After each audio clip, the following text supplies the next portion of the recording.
ça ne doit pas avoir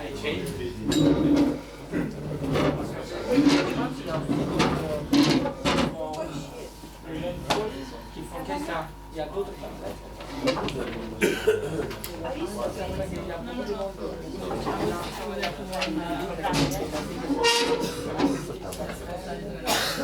mais c'est juste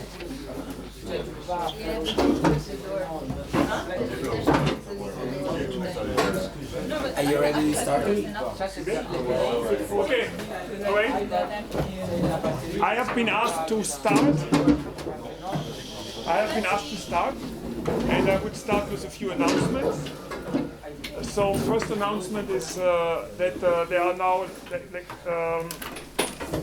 as you will understand, what we are trying to do is, so there is now on my website that you can find easily, there is now like 20 Python programs, 10 from the first lecture, 10 from the next one. So for example, from last lecture, I have a Bernoulli.py, a Bernoulli2people.py, a Bernoulli2people patch.py, and so on and so on. It goes up to Walker.py. And if you are then there are two programs for doing the sample transformation that we discussed. And of course there will be all of these programs will be kind of useful. There is also a naive surface 2D.py. There's a buggy surface.py, and so on. So a number of computer programs that you are free to look at. And then I had some discussions with some of you. So some of you have started to program on their own a little bit. For example, there was Dario, excuse me. So that was Dario who programmed Bernoulli 2people and confirmed that it's a correct algorithm. Well, because afterwards it kind of gets mixed in with other stuff, so we better get it done. And there was some other of you who lost sleep. I really apologize, because they were asking, why do we sample with pi hat rather than p hat rather than p? And so we had nice discussion, and so I didn't tell you all the story, but so we, of course, the reason is that p hat might be much easier to compute than p. And at the end of what we will be doing, we will even find ways of not computing p at all. So that's one of the goals of what we want to do. So now today I will continue, or I will really start in serious my discussion of Markov chain Monte Carlo.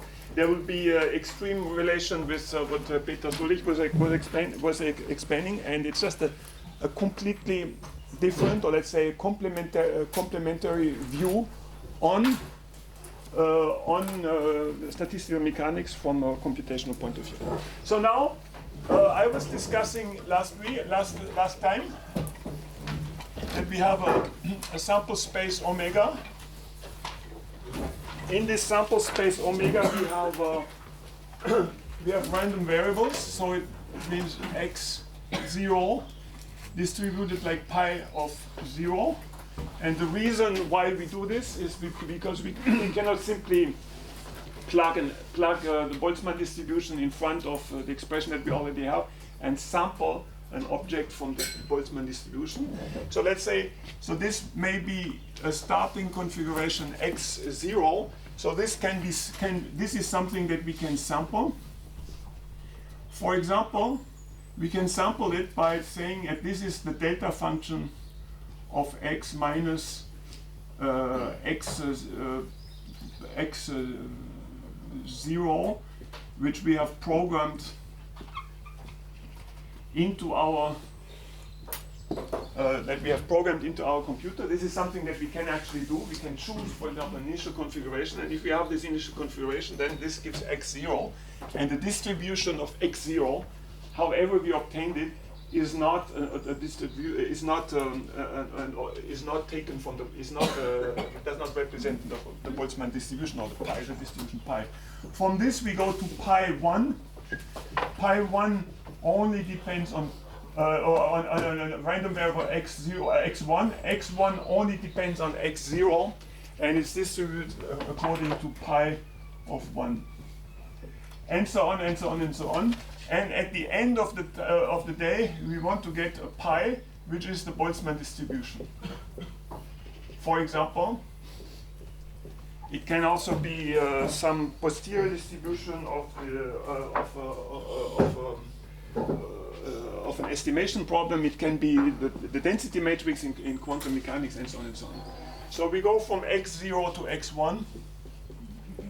We go from x0 and so on and so on. We move on. Then we have this story of equilibrium. And then we have this transformation from the distribution at time from time t to time from time t to time t plus 1 is given by transition matrix. And I was finishing last time saying that this transition matrix has two uses. The first use is that it's the algorithm.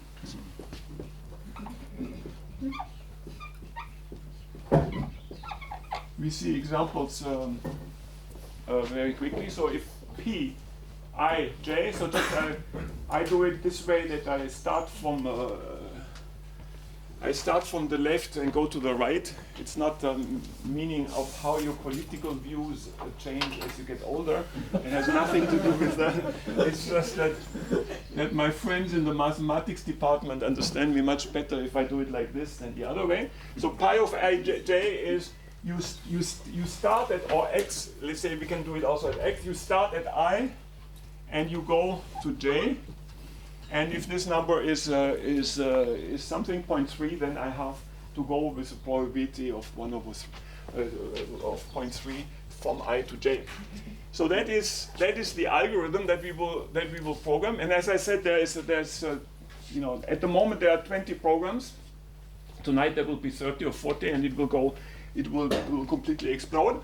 I hope so. So this is the algorithm that we actually program, but it also is useful because it organizes something with this pi at t plus 1 is equal to pi of t times p.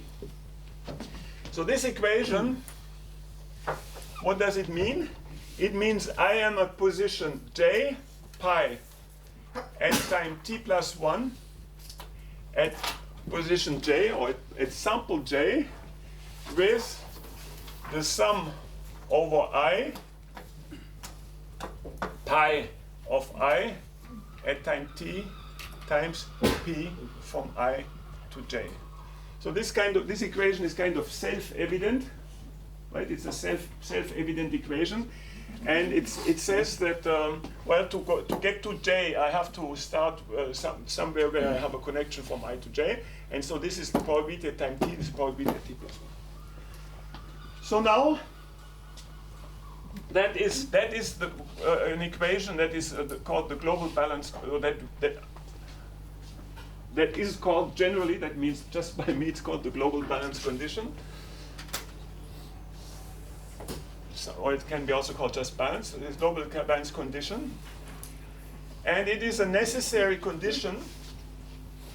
So now I get, so this is not a condition, this is just an equation. If I now take away the indices t and t, then it becomes the global balance condition, and it's a necessary condition for that the sample at time going to infinity is distributed according to a distribution pi. That is the imposed distribution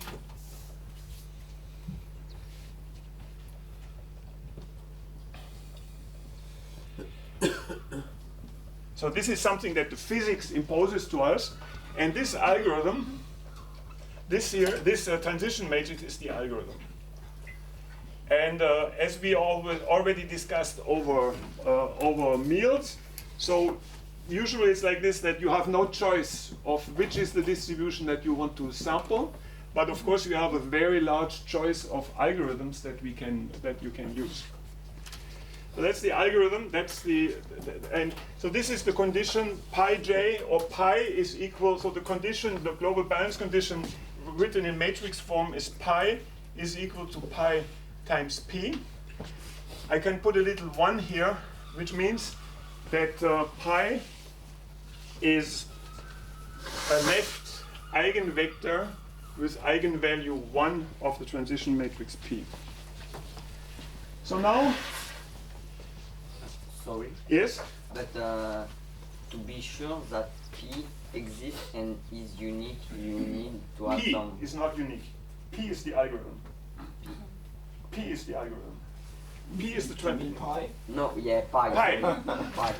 That pi exists. Well, you just say, you know, you impose it. That is the Boltzmann distribution of an interacting system of particles. That's the density matrix of bosons in a trap. That's the quark-gluon plasma. That's a probability in Bayesian estimation. So that's pi. So that is of course it should be larger larger than 0, and that is the distribution. So let's say just to fix your ideas, pi of I might be proportional to exponential of minus beta u of I. Okay, so you've seen this equation before, right? You've seen this before. So this could be, for example, what I impose. So now there is the global balance condition. I don't want to spend too much time on the mathematical details, so we have 3 conditions, which is the global balance condition, global balance that we just discussed, and now we have another condition which is called irreducibility. And if our transition matrix P, not pi, if the transition matrix, the algorithm P, if it allows you to get from any, just a moment, to get from any configuration I to any other configuration J. So for example, in this picture, if starting from here, by making a multitude of moves, I arrive at any other configuration, then I say that my transition matrix is irreducible. Yes? If we want a unique solution of pi, shouldn't we use... Just a moment. Okay. Exactly. So then, if we want to have, if the transition matrix, thanks for the question, it's exactly what I was going to say. So if your transition matrix is irreducible, that means you can get after time. So what it means is there is a time t such that p of t, so this is p of t. P of t means it's the matrix product, so this is p times p times p t times from I to j. So this goes from I to j to k to take it to, and afterwards the last index is j. If this is larger larger than 0 for all i's and j's, then we say the transition matrix is irreducible. If it is irreducible, then this solution here, this solution here, pi is equal to pi p, is unique. Which doesn't mean that I will actually converge to it. So then irreducible, then it means that pi is unique. And then I need another condition, which is aperiodicity. And if I have aperiodicity, then I'm sure that pi of t will converge towards pi for t going to infinity. So this is explained in the new generation of math books that regular people can actually read. For example, in Levin et al. This will be is on my website. I put a link to the PDF. It's a beautiful book written by our colleagues, and it explains all of this in great detail. So, but this, let's say, conditions, this condition, irreducible condition, these are kind of easy to impose. It's much more difficult to impose this question. So how to do this? And how to do it such that you converge fast towards the stationary distribution pi, which is also called the equilibrium solution. So now I want to start. So there was one discussion of where in all my discussions of Bernoulli and pebbles and completely simple form, where is the revolution? And that's the first point that I want to discuss in real detail now. So where is the revolution? And it can be traced back to what I consider the first paper of a new generation. So the first revolution is the Metropolis et al. Paper that I will discuss maybe at the end of today or tomorrow or on Saturday. And the second revolution is what I'm explaining now. One element, what I do is what I do now.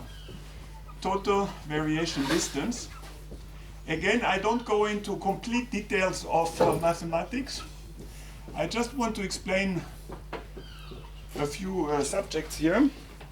The total variation distance is some quantifications of what does it actually mean that the transition matrix,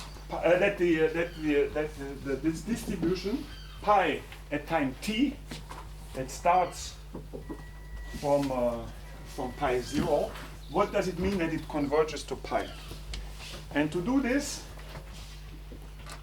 we need some kind of, we need a measure, and this measure is called pi of t minus pi. Total variation is given by two formulas. It's the max of the subset of omega pi t of a minus pi of a, and this is given by 1/2 sum, if we have a finite state, 1/2 I of omega pi I at time t minus pi I. So this 1/2 can occupy us for a long time, but it's the tiniest little lemma that you can imagine. This 1/2 simply comes that if for some i's the pi I t is larger than pi I, then fatalement for some other i's it must be smaller. And so once it's bigger, once it's smaller, and this kind of evens out, and that's why we need 1/2 in order such that the difference between any two distributions is bounded by 1. So now, so for example, the convergence theorem of Markov chains proves. So there is a convergence theorem of Markov chains that tells us that if the global balance is satisfied, if we are irreducible, if we are aperiodic, then the total variation distance of pi t minus pi will go to 0 for t going to infinity. So this will go to 0, and now let us define the following. Let us define d of t. So now things become really interesting. Let us define it as the maximum of pi at time 0. Let me just write the equation so that I don't make pi of t. So some people said that unfortunately all my i's are equal to the j's and the k's to the capital K's. But that is the entire responsibility of our master here, because he told me that even I have a horrible handwriting, I shouldn't use my computer. And I think at the end, as with everything, and he and you and and it started with Claude here, oh, thank you so much for having me invited. it's just, it's the first time in my life when I was here the first time. It was the first time in my life that I think I didn't sleep for 2 weeks. It was no, I mean, it's true. I just didn't. It was. And then you always took us to this fantastic restaurant, and then there was the sailing and the courses, and just. So I decided, this rule: work, sleep, social life. Choose 2. And my choice was quickly made. So anyway, so then thanks. Huh? You forgot the piano. Well, and then, then I also had the piano with me, yes. Anyway, so it was fabulous times, just as it is fabulous times now. I mean, just we get to know each other, and then, so anyway, so you have to make up with my little handwriting, and then everything will be okay. So now we can discuss without end why this is a good thing. So it's the maximum. What the maximum means, the worst, right? So what we do is we start from x0 and we choose the worst possible x0 to define how good our algorithm is. That gets me into a lot of trouble, and if you follow, I mean, of course, as you have followed all our courses, right, you will do always path integral with lambda equals to 1/2, right? That goes without saying, right?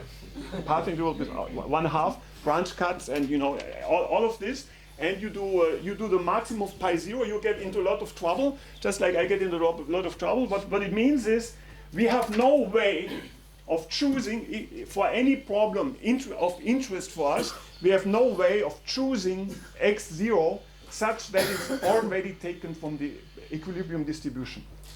If we had that, we would use Walker algorithm, beautiful algorithm. It's the longest algorithm that you'll see, 40 lines in Python.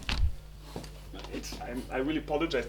But anyway, so it's pi, so we take the maximum, and then we define a time which is called the mixing time, which is T mix is the time is the minimum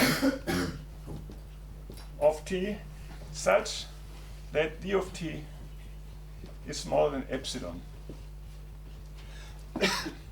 And then you choose epsilon is equal to 1/4, and you say that's the mixing time. So the mixing time was introduced in the first paper of the new by in some sense by Aldous and Diaconis 1960. So Aldous.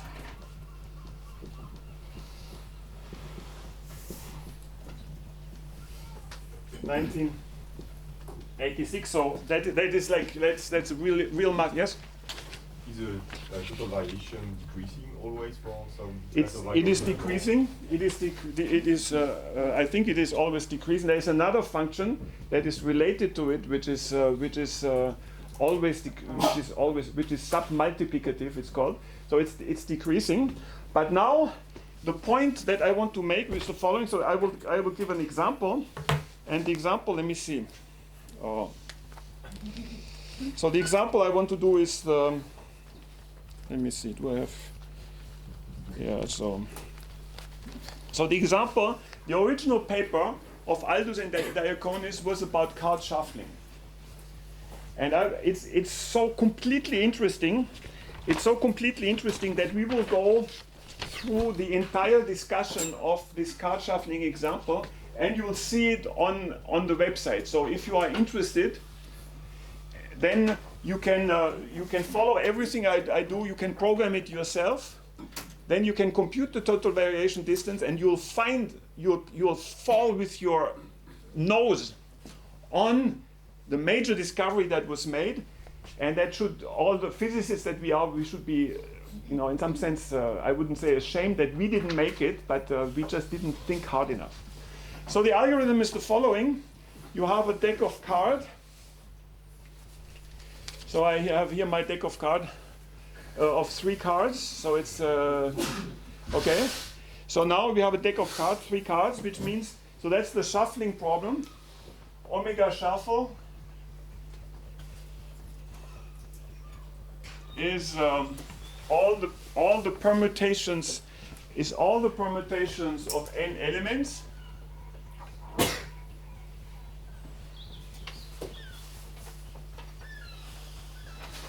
So the calculation is quickly done. So for three cards we have 6 elements, and the Markov chain that they were considering is called the top to random shuffle.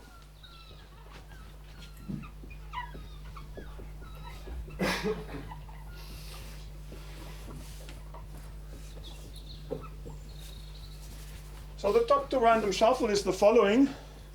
You take your deck, you take the top card and you put it randomly into the deck. Top card randomly.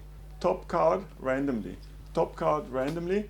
That's what you did with your father and mother when playing when you were 5 years old, right? Playing cards. I mean, excuse me, not you, because you were already in the internet. I mean, we played with our parents.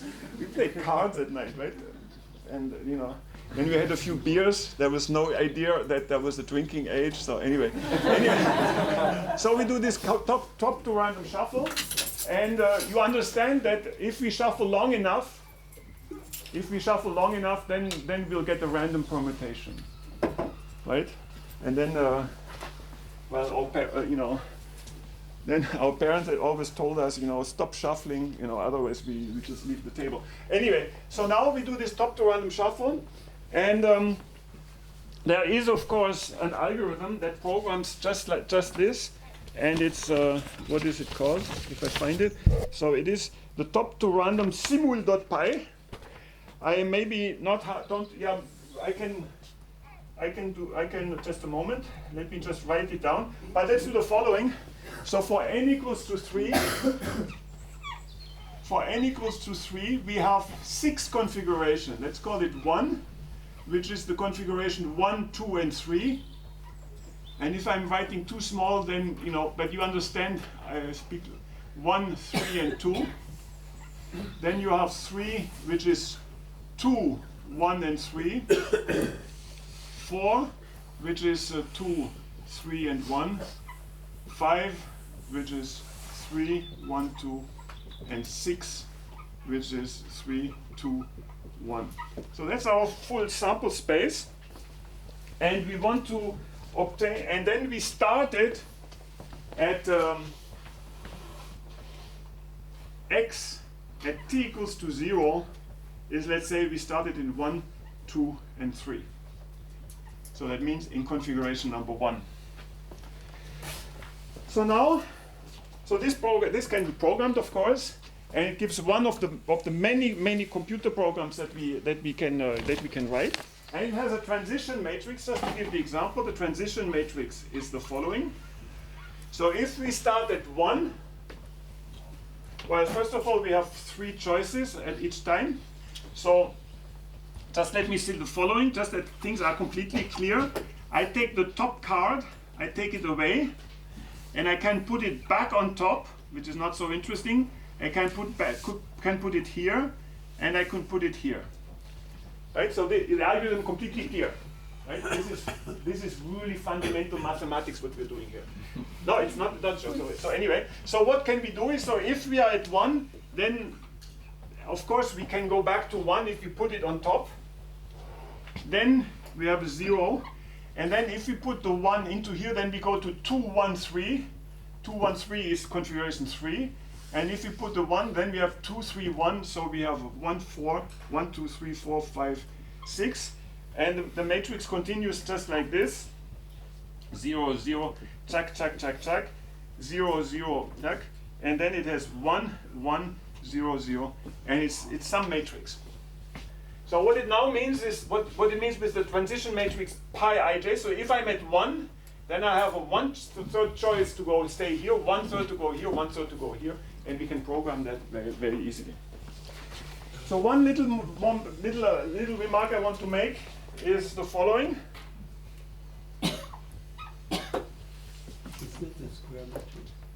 No, it's not a square matrix. Yeah, it's a square matrix, but it's not a symmetric matrix. So so Claude, because I do everything that Claude tells me. No, it's you are well advised to do the same. So 1, so it's 0, 1, but really thank you for the 1, 1, 1. I wrote it down. 0, 0, 0, 0, 0, 0, 1, 1, 1, 0, 0, 1, 1, 0, 1. Okay, so that's the matrix. So it's a square matrix. Of course, you need one more row. Huh? You need one more row. Oh, that's too bad. 1, 1, 0, 0, 1, 1. Okay. 1 1 0 0 1 0 0 0 1 1 0 1. Okay, so now we can spend a little time, and I can connect with you. For example, because this transition matrix has a lot of properties. For example, it has a row sum which is equal to 1. You say no, you will object because it has a row sum of 3, but then I multiply with 1/3, so it has a row sum of 1. And that means it's a stochastic matrix. So if I start at some configuration, I'll end up at some other configuration. The stochastic matrix. But it even has the property that the columns also sum up to 1. So it's a doubly stochastic matrix. Doubly stochastic. And the doubly stochastic, for doubly stochastic matrix, you know, it's easy to check it. You know, you will feel almost like a mathematician if you have proven it. A doubly stochastic matrix has the eigenvalue 1, which is the eigenvector of eigenvalue 1 is 1 1 1 1 1. The left eigenvector is 1 1 1. So the stationary distribution is uniform. So we are happy that we found an algorithm that has a uniform stationary distribution. But now coming back to the remark by Claude, you see also it's a non-symmetric matrix. So what it means is there are some ways, so there are some elements. For example, here element 1 5 is 0, but 5 1 is non-zero. So it's a non-symmetric matrix which we will later, when we have the time, we will say that this is a non-reversible transition matrix, and we will be, of course, very much concerned with non-reversible transition matrix. It violates the detailed balance condition, but of course, it satisfies the global balance condition with pi, which is the uniform is equal uniform times p. So now we know. So, for example, for this transition matrix, the eigenvalues were computed. So.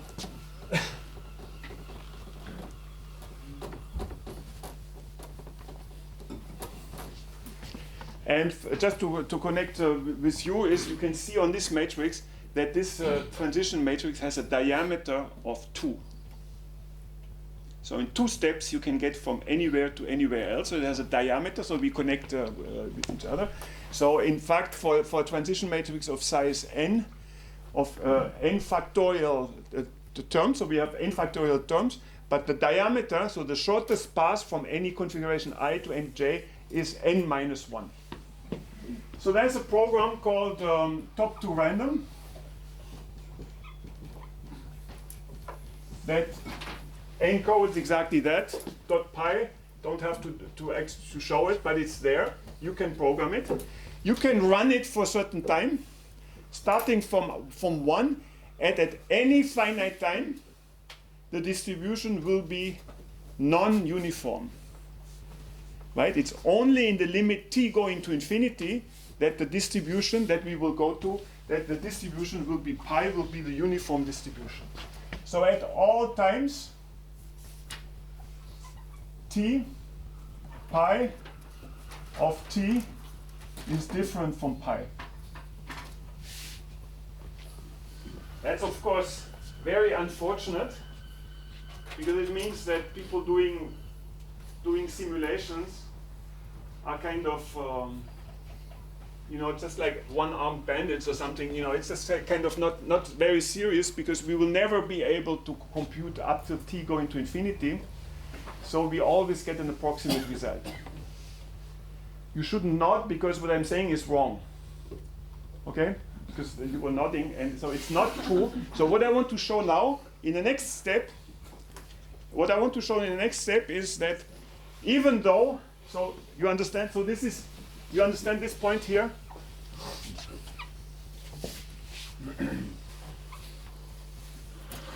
Right? For all times t, the distribution pi of t is different from the one that we want to get.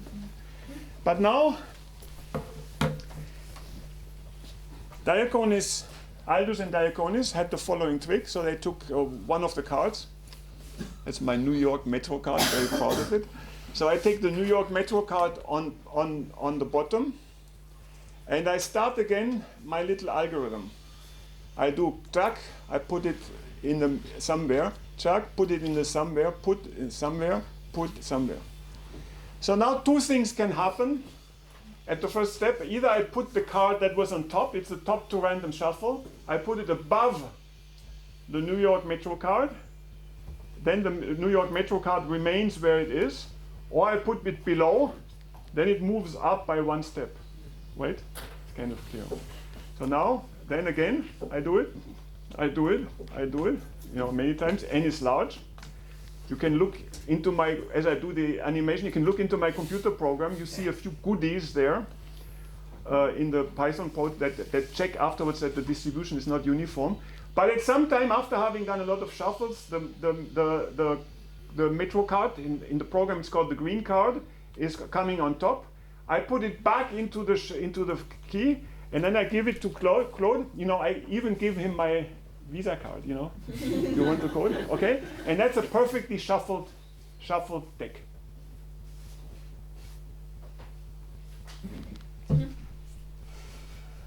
He keeps. Okay, so it's a perfectly shuffled deck.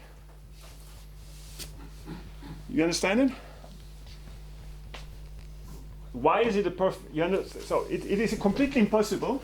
So because here I have an algorithm called top to random stop.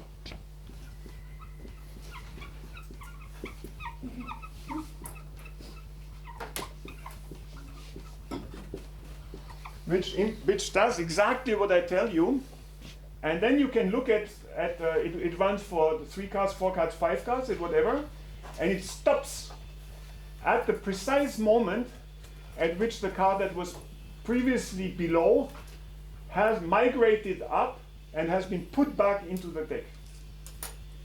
So why is this a perfect sample? So this gives us samples I, which are taken exactly from pi. No approximation.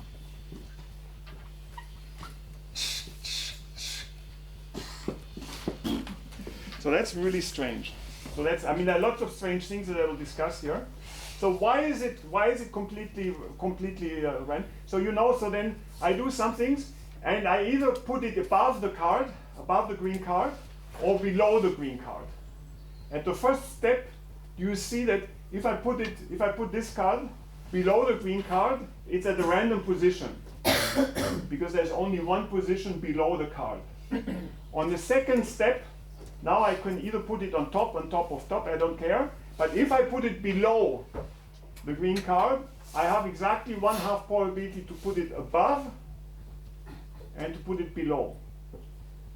So, understand? I can give you the card, you can do it yourself. 50, right? 50 like this. It's just like you do with your Riemann sheets, right? With 50 and 50. And then at the end, I have a perfectly shuffled deck of n-1 cards, and I put this one randomly in, and then it's also perfectly shuffled. So here we find first thing that we have so the first surprise is that we have in this Markov chain approach, which is which is kind of handicapped approach to sampling, we have a way of getting to the final result.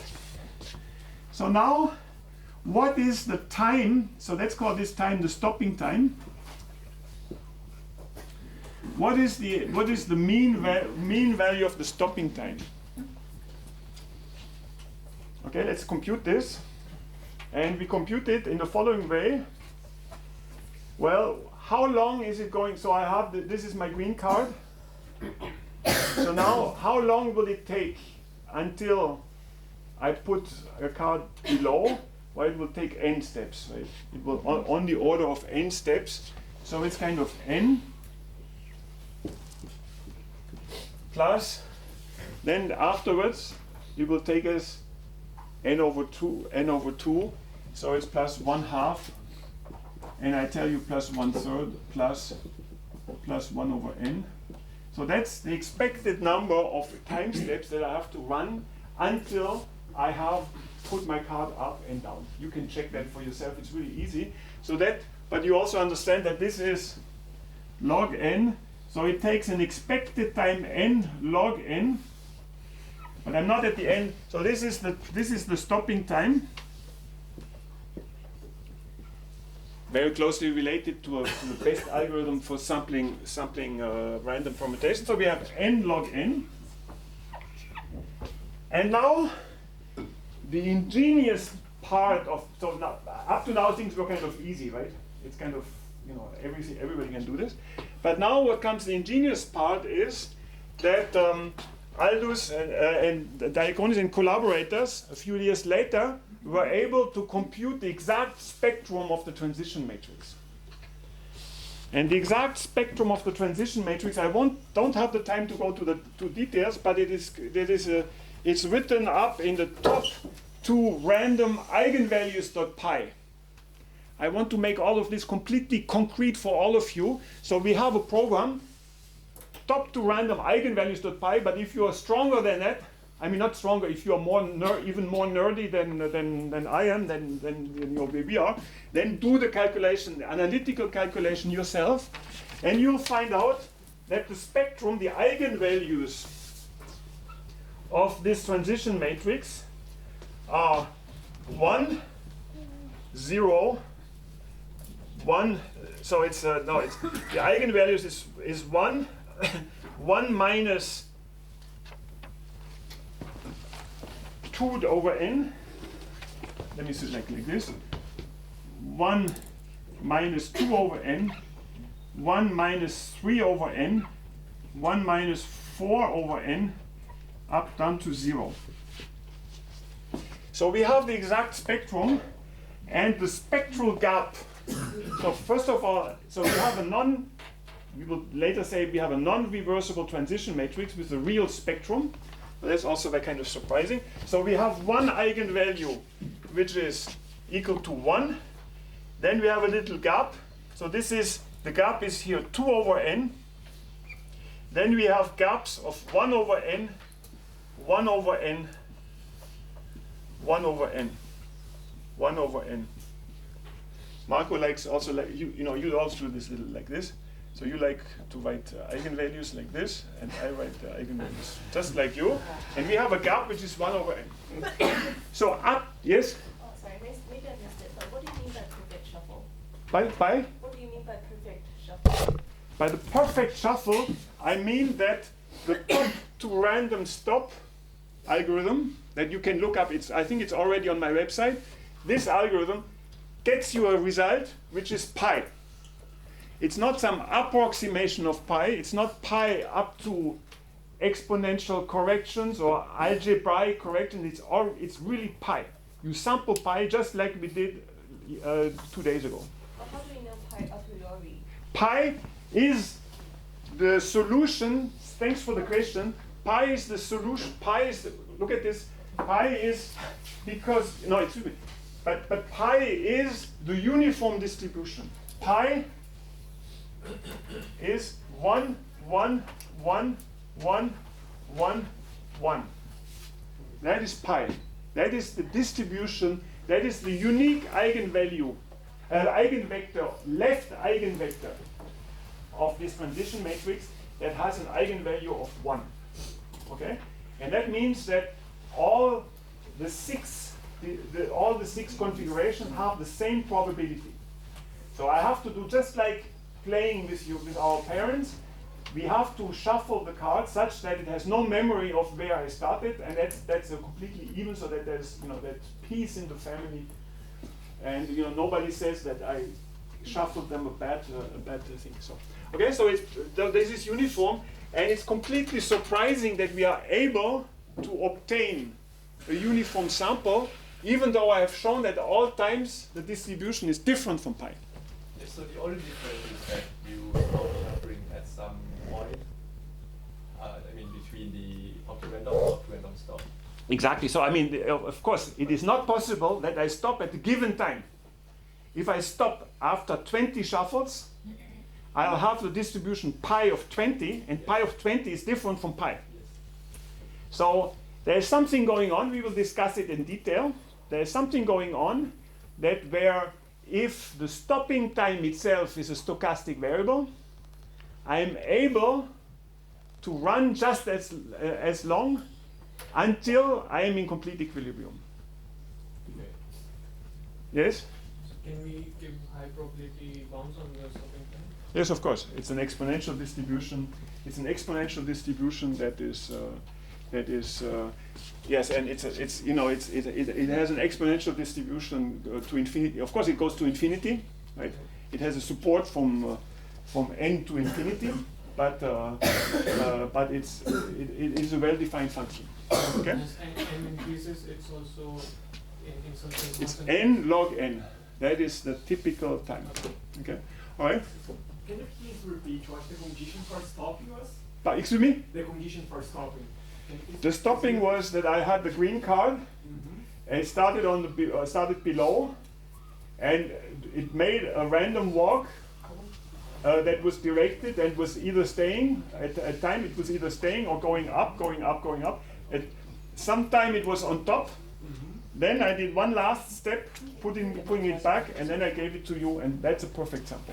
The green card in the middle. It's in the middle. I leave it there. I continue until it's on top. So now it's on top. That's the t minus 1 step. I put it back, and now I say that's the perfect sample. So it's so simple that even if you are on the boat this afternoon, you can do. Just make sure that you don't get hit on your head. So you can think about this. So now, okay. So that's, of course, it's a complete, yes. Sorry, just one. Could you also repeat how you calculated the mean stopping time? I did the following. I put it. The card was on back. So now, so what is the probability? So I have n cards, and I actually advance things only if I put it below.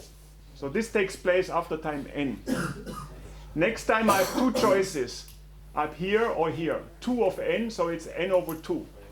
Then I have n over 3, so this is n log n 1/1/2. Okay, so it's very easy. So now what the kind of the ingenious interpretation was the following. Here we have an inverse. We have a gap of 2 over n. That's the gap.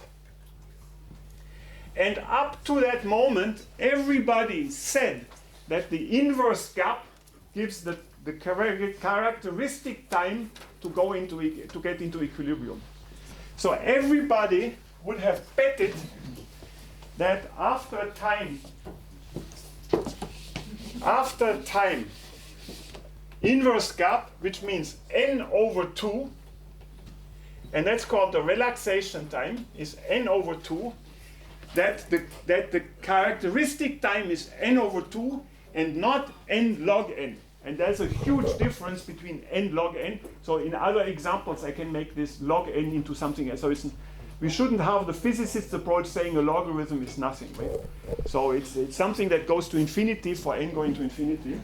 And there was a discrepancy between what this little perfect sampling approach, the stopping time approach said, and what the inverse gap said.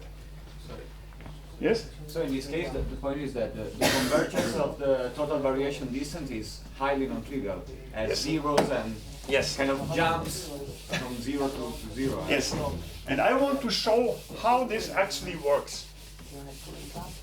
And I want to show you, and again, we don't have time to do the whole master. There's it takes a 2-semester course to get to here if we do it fully. But what we can do on the level of our PGOU summer school, we can program this thing, and I have a program which is called top to random tvd.py. So TVD, total variation distance. It contains some, if you are, for the specialists, I think it contains some really nice programming tricks, completely ChatGPT free. It's just like, no modified. No, it's anyway. So it's completely ChatGPT. So it contains some goodies, and it does the following. It contains from t. So this is t, and this is the TVD. Let's say the distance. And it starts at 1 as we discussed. and it goes like this.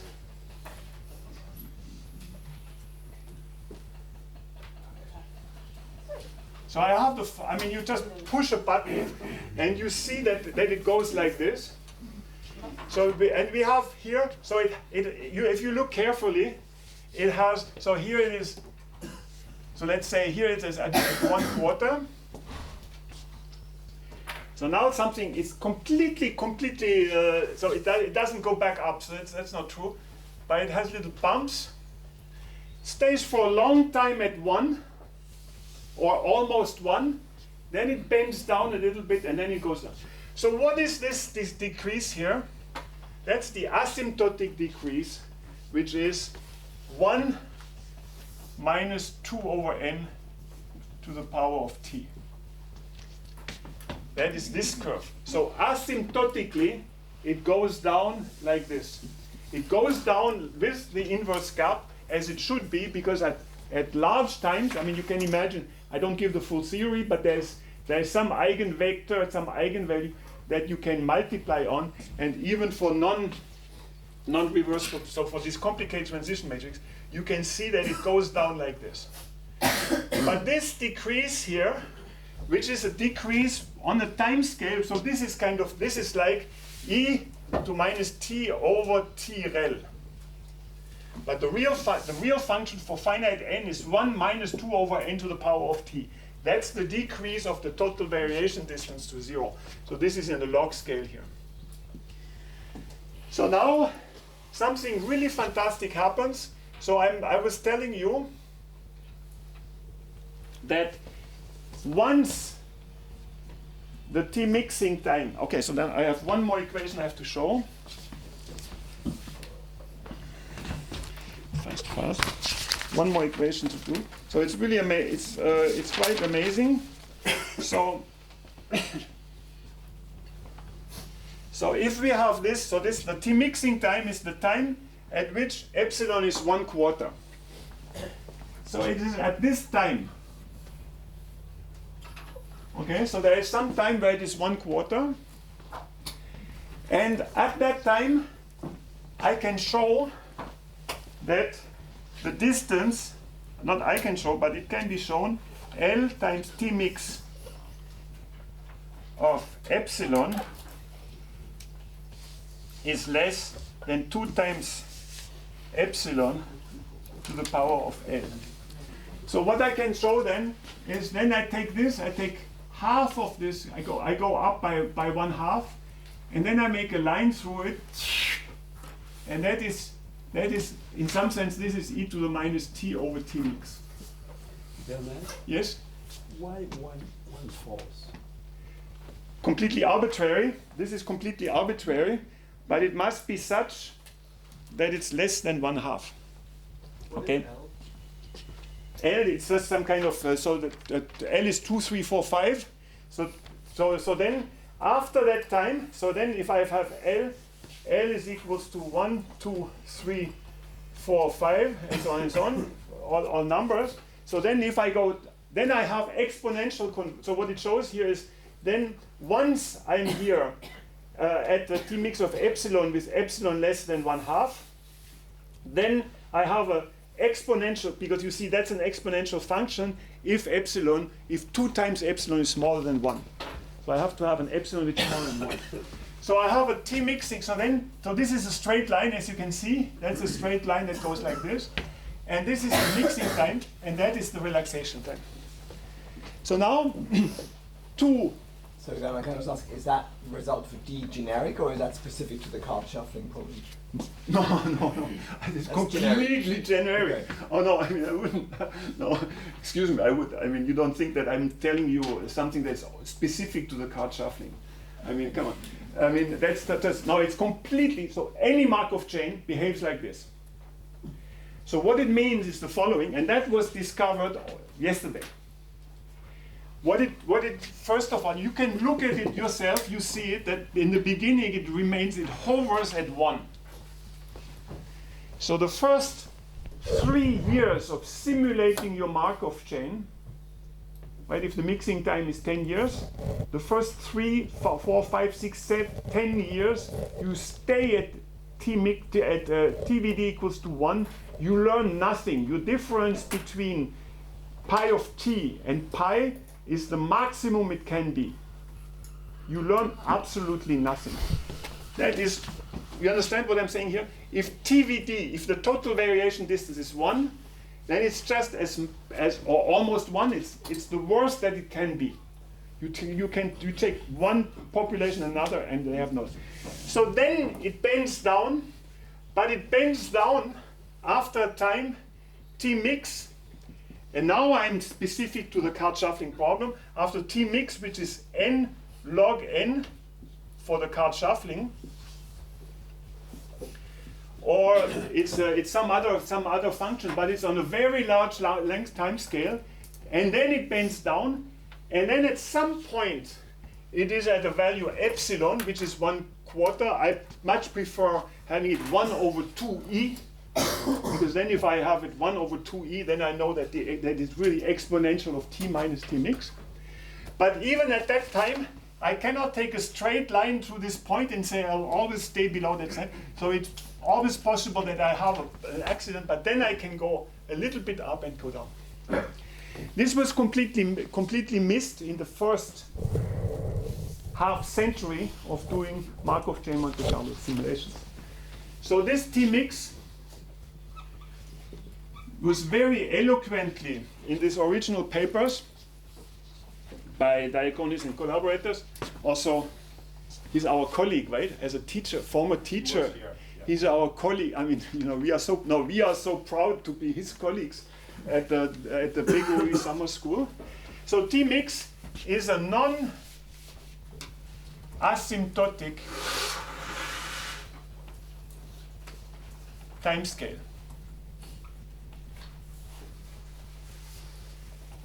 And it has taken considerable importance.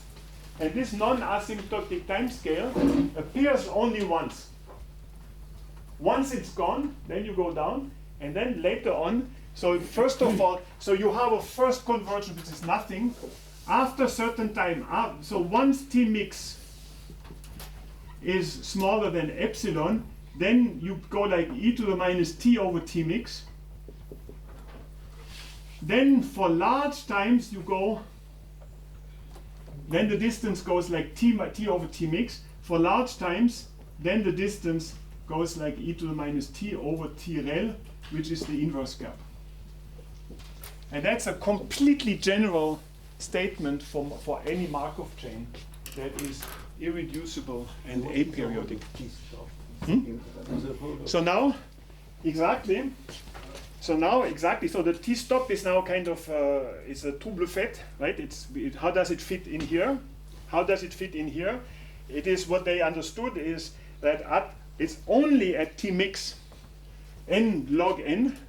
So the mixing time of this problem is n log n also. So it's only after time n log n that you start having some overlap with the stationary distribution from your initial distribution. And the case is here, so we can continue discussing it, because you see, of course, that this is a special case in which this initial configuration is just one of the 6 initial configurations that we can.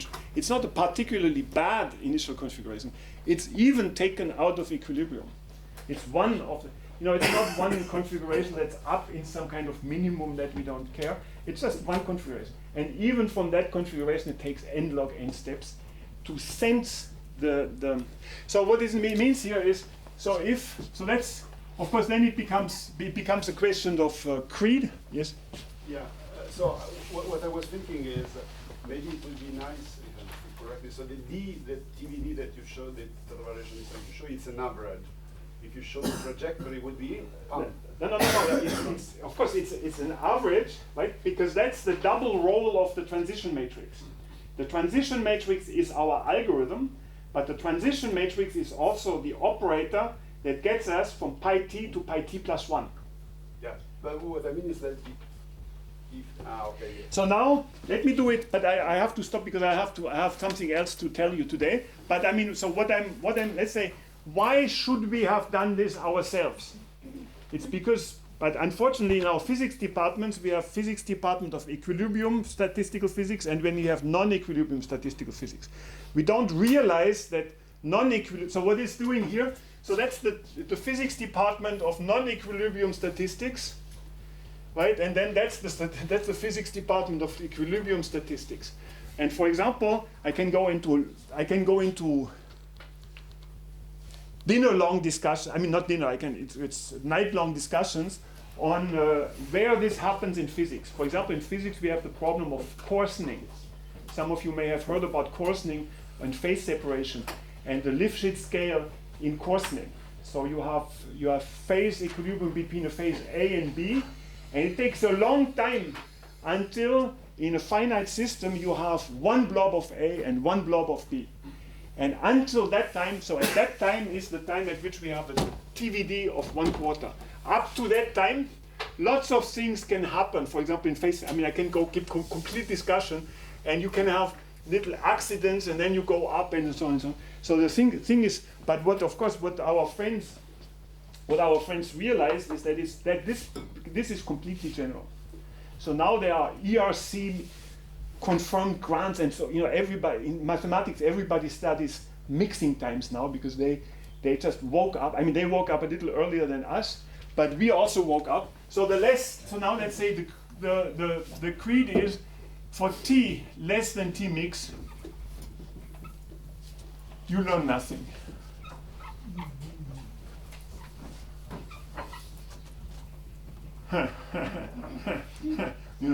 This can get you into jail if you say that, but it's true.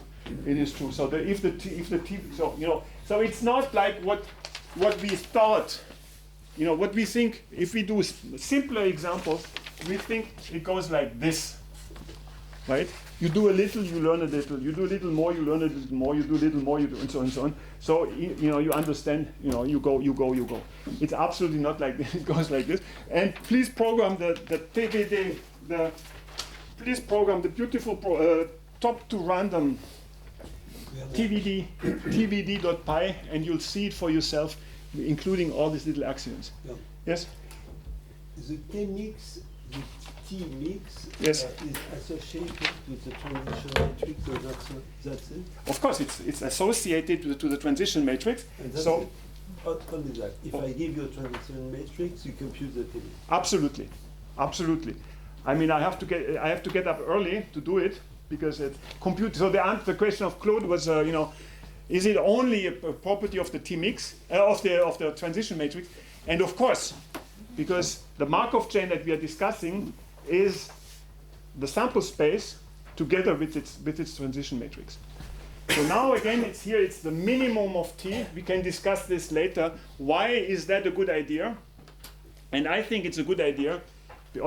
I mean, I'm completely convinced. I'm able to convince each and every one of you that it's a good idea, because once we start, we know nothing about the physics of our system that we are simulating, and we have to go to T equals to T mix in order to learn something not about our initial configurations, but about the stationary distribution.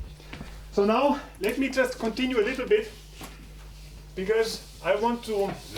Yes? Before you move on. Yes, of course. Just like intuitively, because I mean, if I start from like an older deck of cards, for instance, and I start doing this shuffling procedure, yes.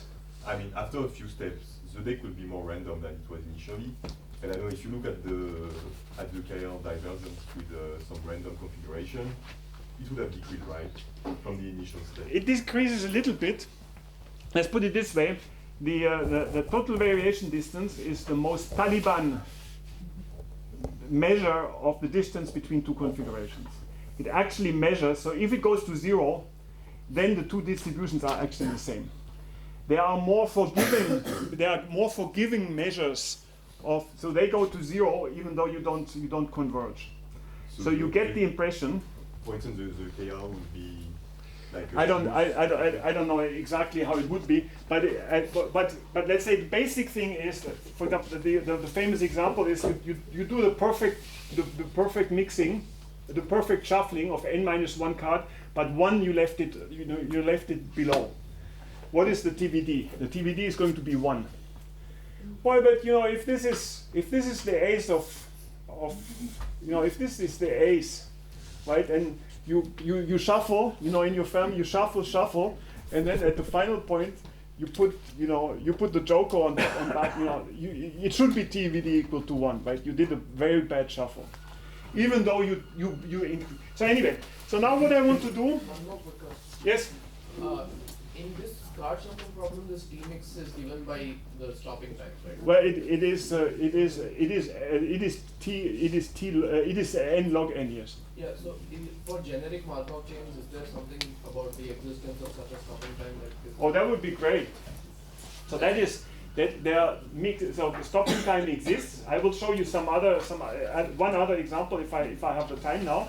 So there's another example. It doesn't, we don't know it. We don't know stopping times in general. But you understand, of course, that if you have a stopping time, then we are kind of in a very, very good shape, right? I mean, first of all, it's a complete mystery of how is it possible from a transition matrix that goes to pi only for t going to infinity, how is it possible that at finite times we get the perfect sample? But I do another example now. Yes? Sorry. So what you were showing before was without the stopping time, right? Exactly. Okay. And what you're saying when I introduce the stopping time is shift to the point where the total the TDV goes to 0, it becomes finite. No, it's not like this. The TVD is defined at some time. It's the probability distribution at some time, right? It's the difference between probability distribution at time t and probability at a. So what we did with this stopping was we didn't stop at a given time. So we were just able from that distribution. So let me say it like this: from that distribution at time t, pi of t, we were able to extract every once in a while a sample that was already converged. So what I want to say is the following. Let me say the following, but then I want to move on. So we have an e to the minus t over t mix. That is the distance between our true distribution and the distribution that we want to sample. For our simple distribution and the one we want to sample. So now it was believed, or I believed it for a long time, all my colleagues believed, until I learned better. We thought that an equation, this kind of e, so that let's say the delta, the difference between what the error, the mistake we make is e to the minus t over t mix, right, or t over tau or something. Okay, so let's say it's like this, tau. Okay, and we were believing that this t over tau meant that every single realization of our Markov chain had a mistake e to the minus t over tau. And that is wrong. Understand? If you have a mistake that you make, then you think for every single stupid little realization we make a mistake of e to minus t over tau. So it turns out that when you do your simulation, when you do your time, your path integral, it's a path integral from a non-equilibrium initial configurations. Individual paths, I call that an individual simulation path, will be in complete equilibrium after a certain time. And that time at which it will, so I do simulation, I do it just like Peter Solly was showing. So here's t, I'm doing a simulation like this, Chuck, I do a simulation, they all start from an initial state, and they continue, and each of them at some time is going to be in complete equilibrium. But this time changes, and this time is related to the stopping time. So the distribution of stopping time is the distribution of these times here. So if you want to, for example, if one of you wants to become a little bit a creative artist, take the program, do the simulation, show how it actually works, Chuck, and put, no, it's not 2 times. So here it's non-equilibrium, and here it's equilibrium. Complete equilibrium. The cross is the stopping time? The Huh? cross? Yes. So that's, if I could stop it here, or of course I could continue. If I continue afterwards, I'm already in equilibrium, I will continue in equilibrium.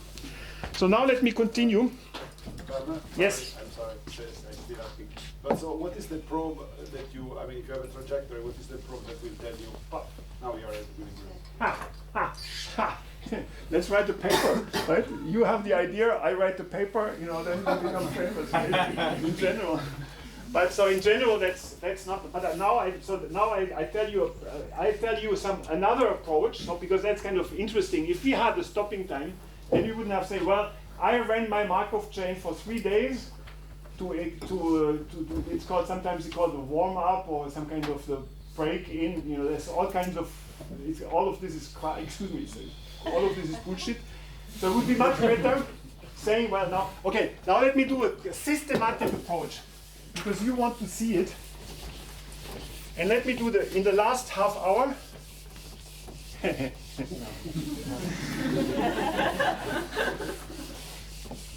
In the last half hour, in the last 45 minutes, I will do a systematic approach, which is also completely mind-boggling.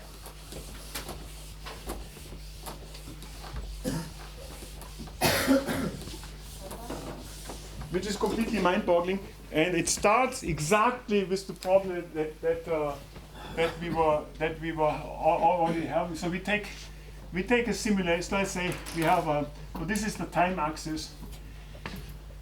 I do a diffusion 1, 2, 3, 4, 5. I do a diffusion just like you showed it to us before. I do a diffusion of a single particle on 5 sites without periodic boundary conditions.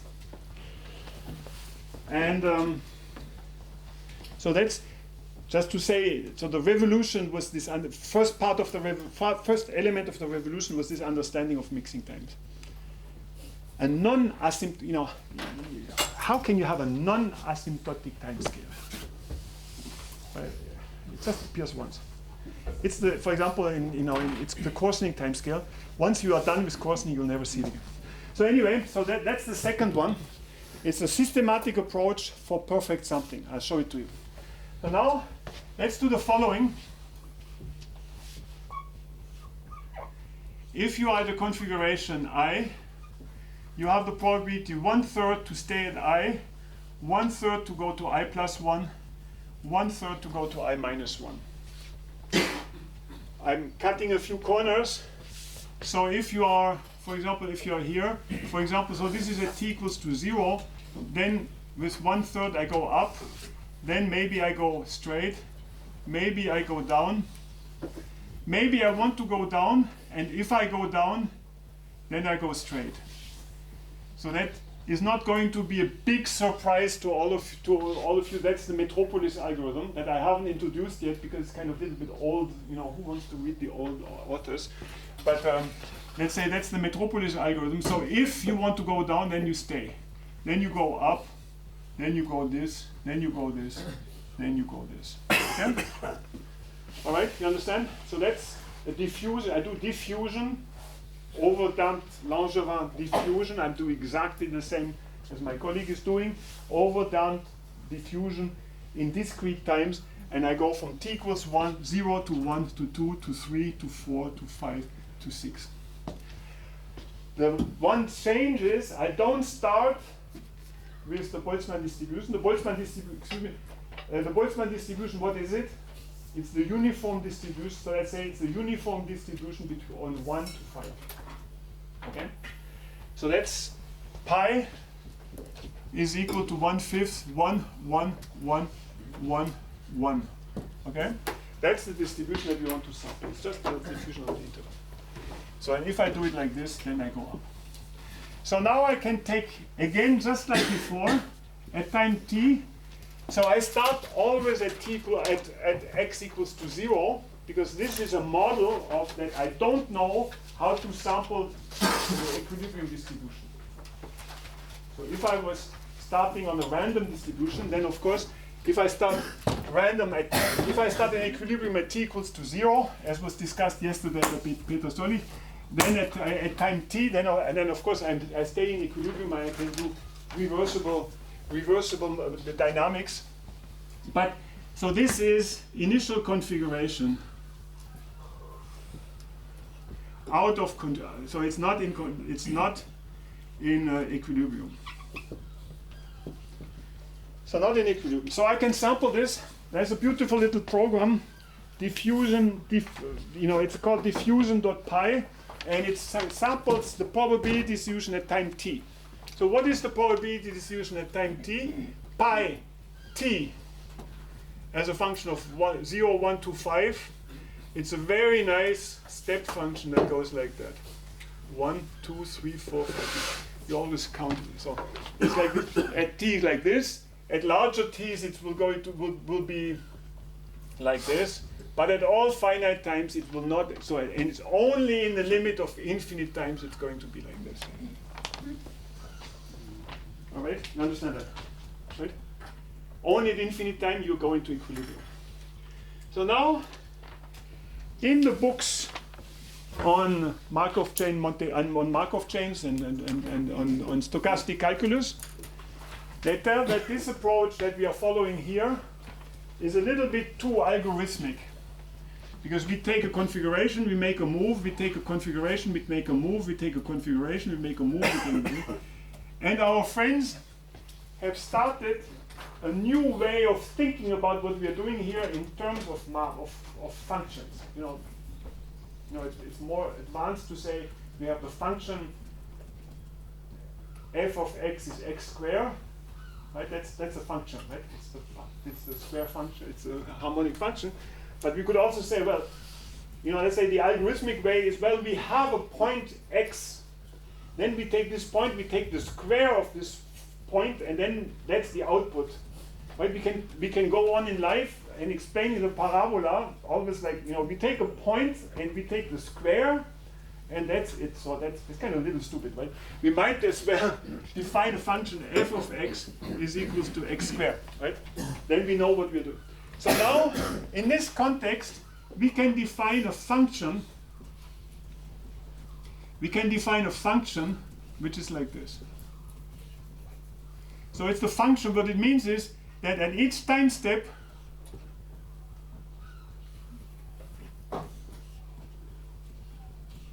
so this becomes a little complicated because I don't have my. Okay, so we have a function, check. Okay, anyway, so we define a function on that interval from 0 to 5, and this function tells me that if at time 3 and I'm at configuration 2, then I should go up.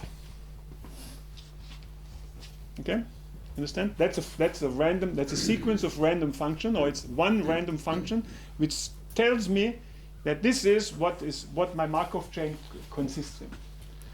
And now it will tell me, so it continues like, so let me see. I may need a little help here from, it's too complicated. So now it's like this now. Okay, now let me check.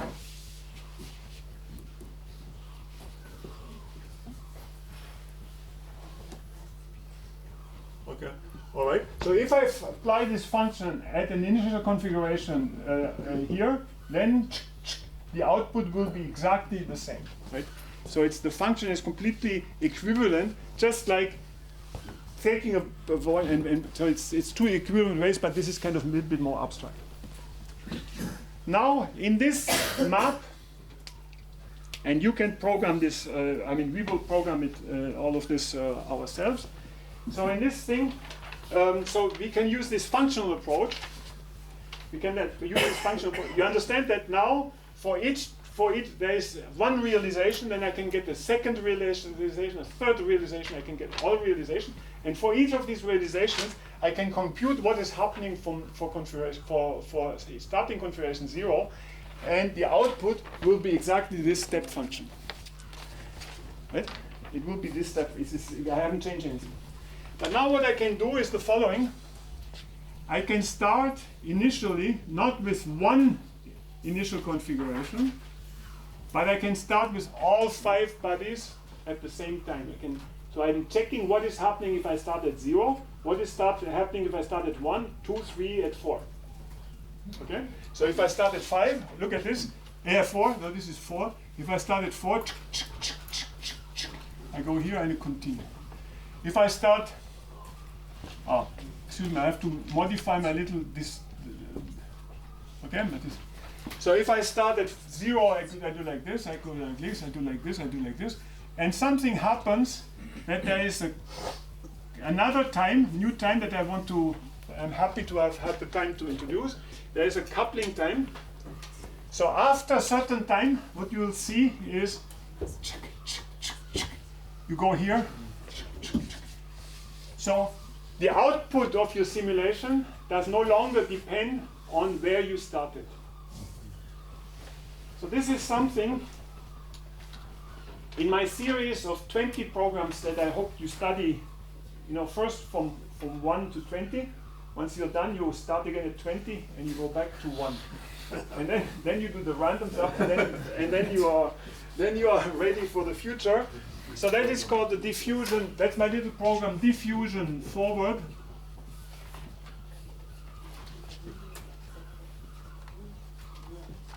.py.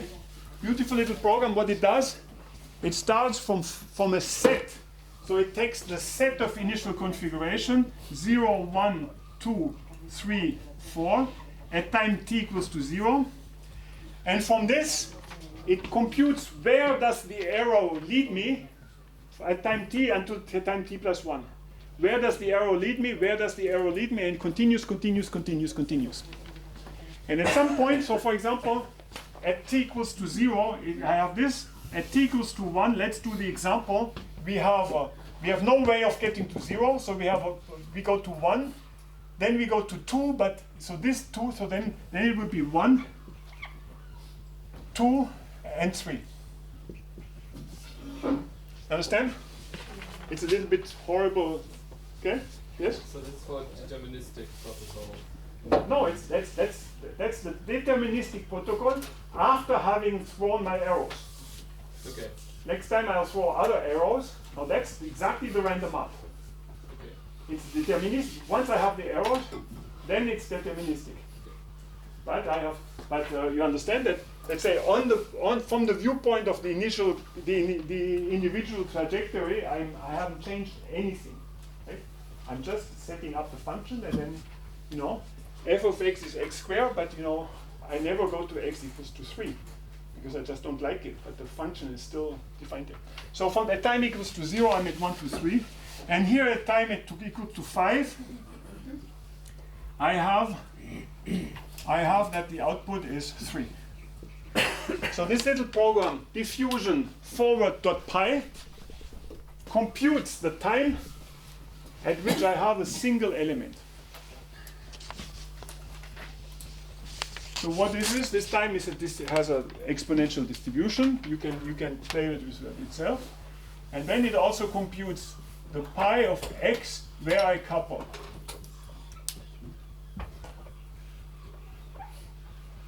And that's the distribution.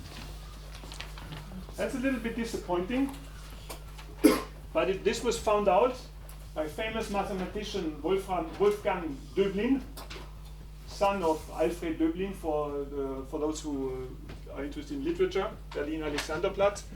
So he was the son. In 1938, he understood that the Markov chain had a coupling phenomenon.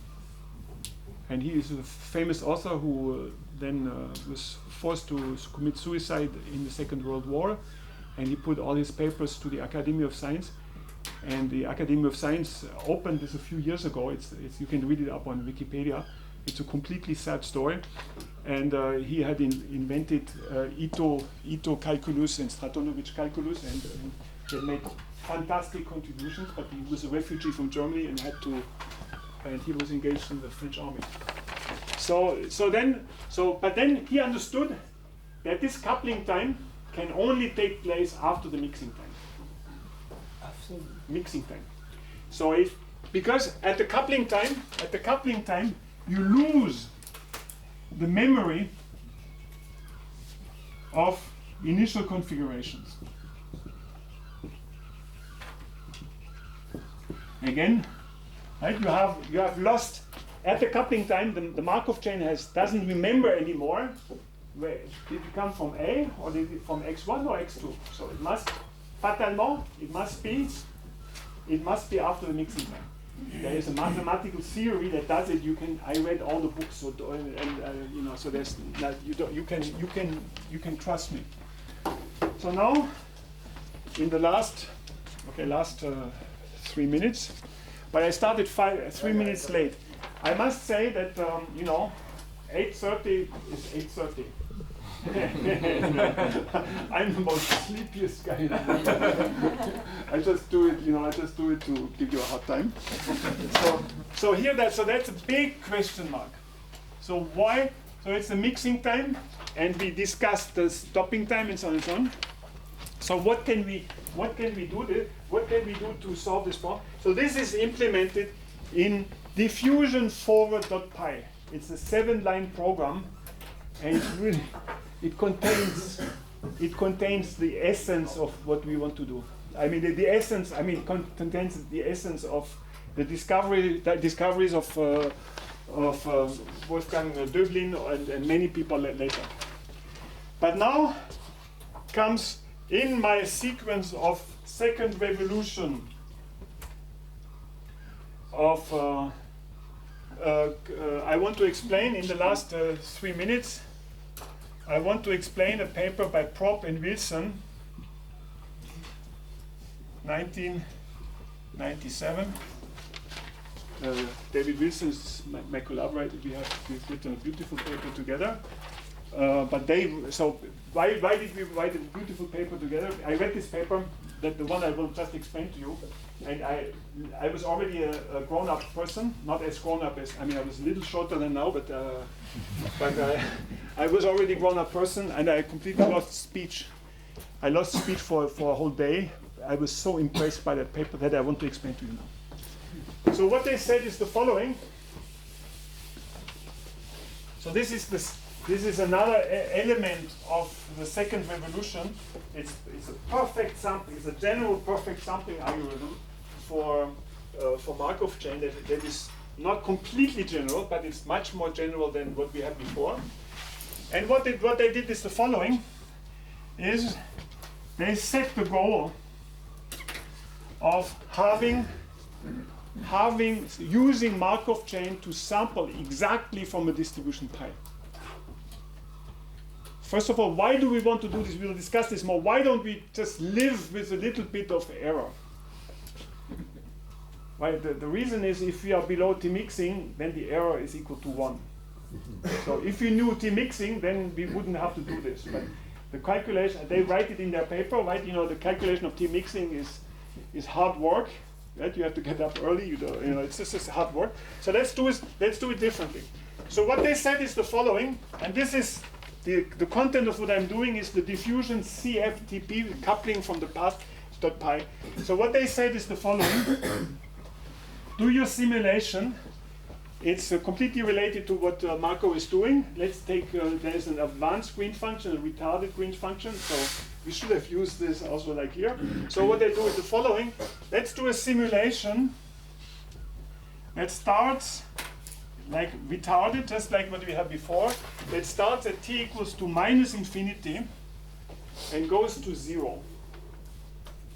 And they were asking, can we set up a Markov chain for this simple problem such that it actually takes our initial configuration, which is at 0, right here we have 0, 1, 2, 3, and 4. I put nice pictures onto my website so you can follow it more easily. So then what they said is, if I start here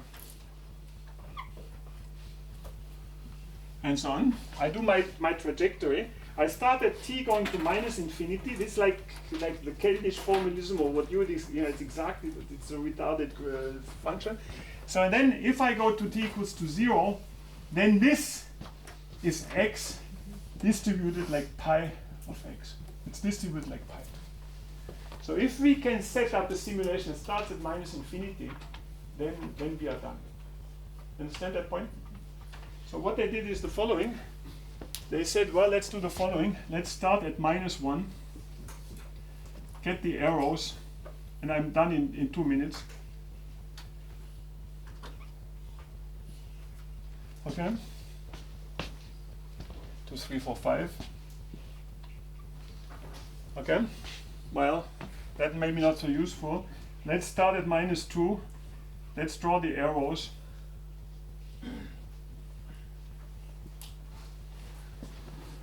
-3, let's talk the arrows, and so on and so on. In the example, let's go to -13, but I don't have the time to write all these arrows. So what can now happen, and this is written up in the diffusion CFT pi, what can happen is that between the time -13 or some time, what happens is that you actually couple. Let me just draw it like this.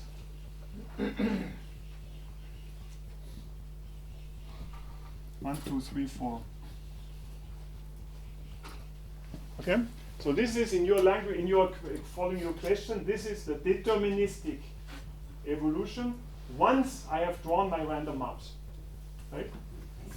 And now they say, well, if you draw up to time -13 or some time, and you find that you have a coupling before t before t equals to 0, then you can continue, and then you know that, well, you had some kind of evolution event, and it either went here, or it went here, or it went here, or it went here, or it went here. Doesn't matter, because then at the end everybody couples. So this is, maybe I do 5 more minutes with the, you can, until Saturday, maybe you have time to look at the program. So what the program does is, it doesn't, of course, so again, you know, it doesn't spell out the whole deterministic map of the whole deterministic set of random maps. It just, so in the program I do it from time -1, -2, -3, -4, and each time I check whether I've coupled. Each time I check whether I've coupled, but I keep the arrows that I already had. I keep the arrows and continue until I've coupled. But then I don't stop at the coupling time. Again, there is a fake program that does it, and it shows that it's not like this. But you continue up till t equals to 0, and then you have a perfectly distribution like this. So that's, yes? So why is it wrong to stop at the coupling time? Because our goal was to stop at t equals to 0. So on a succès, so we have tried to be clever in finding what was the outcome at t equals to 0. We didn't want to know it at coupling time, we wanted it at t equals to 0. And so this is so anyway, so we do it 5 more minutes next time. Maybe you have time to you know, you don't have to read the paper, just open the file and it will get into your mind by osmosis, right? It just, you know, just, so then, anyway, so that's what I want to end. So this is called a coupling from the past, right? Coupling from the past approach to Markov chain. It's more general, can be used for many examples, and it gives you complete confidence that your output only depends on the quality of your random. So there's a random number generator, right? You see there's a random number generator that gets this. So it only depends on the and it completely liberates us from computing mixing time, relaxation time, transition matrix spectrum, and so on. But doesn't this introduce yet another time scale from T couple to where you get this uniform distribution? Well, I don't introduce a new time scale. It is there. There is a. I mean, there are many time scales. There's the cover time. There is one more time scale. It's the coupling time. So I know that the coupling time is larger than the mixing time, and this approach is useful, extremely useful. In theory, it's much used in theory to estimate mixing times. It's also very useful if the coupling time is not much larger than the mixing time. Yes, but what I'm asking is that like how long have to wait after the coupling time? No. I'm going pedestrian. I don't care about the coupling time. I just want to know that I just want to know that this event has taken place before t equals to 0, and then I take this as a sample. So there are different versions. So let's open your laptop, or it's even on your phone. Look at it. Don't look at the program. It will get into your mind by osmosis, as I said. Yes. So in this coupling, in this last algorithm, there is still like exponential order error, right? This is not exactly. It is exact. There's no error. Did you listen what he said? He still thought that there was an exponentially small error. And you should have gotten up and said no. That's what I was telling you. Okay, No, okay. this is impossible. Yes. So there is no absolute, this is completely flat. Because I have done a simulation from t equals to minus infinity up to t equals to 0. And then for whatever the mixing time was, if my Markov chain is irreducible and aperiodic, I know that between minus infinity and t equals to 0, I have come into equilibrium. So then in the earlier plot that you were showing of the total variation distance with time, Yes? is there a point where after the coupling, do we see the coupling time scale over there? Because after that it should go No. exactly to 0. No. Because this time here, up to which, or this time up where I have to go, right? This time where I have to go forward is itself, just like before, it's a random variable, right? And it's, in this picture that I had, that convergence in random processes in path integrals, if you start from not equilibrium is like this, that every history at some given time completely loses the memory of where it came from. That's what it's saying. So you have some. I mean, I'm not allowed to speak anymore. But so you have this path. This path comes from a non-equilibrium thing, and and what I'm computing here is then I take two paths, or in fact I take all the paths, and I start them from some initial configuration. And I check until at which point the sample that I obtain is independent whether I started from X or from Y. So there's a whole, you can imagine that there's a whole complete excitement about this thing, that doing something perfect with an a priori imperfect simulation method. So if I can just tell you one little joke, so we wrote a paper at some point, we sent it to PRL. Usually I get rejected. But then we sent to PRL, it was saying perfect sampling approach, it was to spin glasses, whatever. So we had a perfect sampling approach. And the referee reports were just kind of fantastic. This is a beautiful paper. But one referee said, well, please change the title, because only God is perfect. Don't put the title. So that, nowadays, I mean, I don't know how it's for you. Nowadays, the referees, they write, and I write 18 pages of, you do it with ChatGPT, but but then it was just, referee report like this, beautiful paper, please change perfect into exact. That's what we did, and we sent it, and now it's a paper, it says exact sampling approach. So anyways, but it's a perfect sampling, and perfect, just to come back to your question, I don't know your first name, but I will know it soon.